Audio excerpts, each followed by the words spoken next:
தெலுங்கு தேசத்தில் உருவாகி மாபெரும் வெற்றி பெற்ற பாகுபலி படத்திற்கு போட்டியாக மலையாளத்தில் கர்ணன் திரைப்படத்தை கையில் எடுத்திருக்கின்றார் இயக்குனர் RS விமல். இதன் மூலம் இதுவரை யதார்த்த சினிமாக்களை எடுத்து வந்த மலையாள உலகமும் தற்போது பிரம்மாண்ட பாய்ச்சலுக்கு தயாராகிவிட்டது.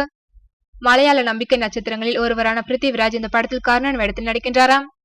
தமிழ், தெலுங்கு படங்களைப் போல பணத்தை வாரி இறைக்காமல் குறைந்த பட்ஜெட்டில் தரமான படங்களை கொடுப்பதில் மலையாள படங்களுக்கு நிகரில்லை என்றே கூறலாம்.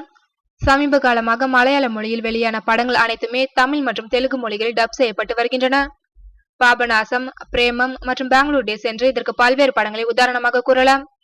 இதுநாள் வரை தமிழ் மற்றும் தெலுங்கு மொழிகளில் தான் அதிக அளவில் எந்திரன், பாகுபலி என்று பிரம்மாண்ட படங்கள் உருவாகி வந்தன.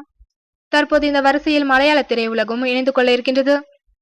மகாபாரதத்திலிருந்து கர்ணன் கதாபாத்திரத்தை கையில் எடுத்து பிருத்திவிராஜை கர்ணனாக மாற்றியிருக்கின்றார் RS விமல். கடந்த ஆண்டு வெளியாகி மாபெரும் வெற்றி பெற்ற என்னு நின்டே மொய்தீன் படத்தில் பிருத்திவிராஜ், விமல் கூட்டணி ஏற்கனவே இணைந்திருந்தது குறிப்பிடத்தக்கது.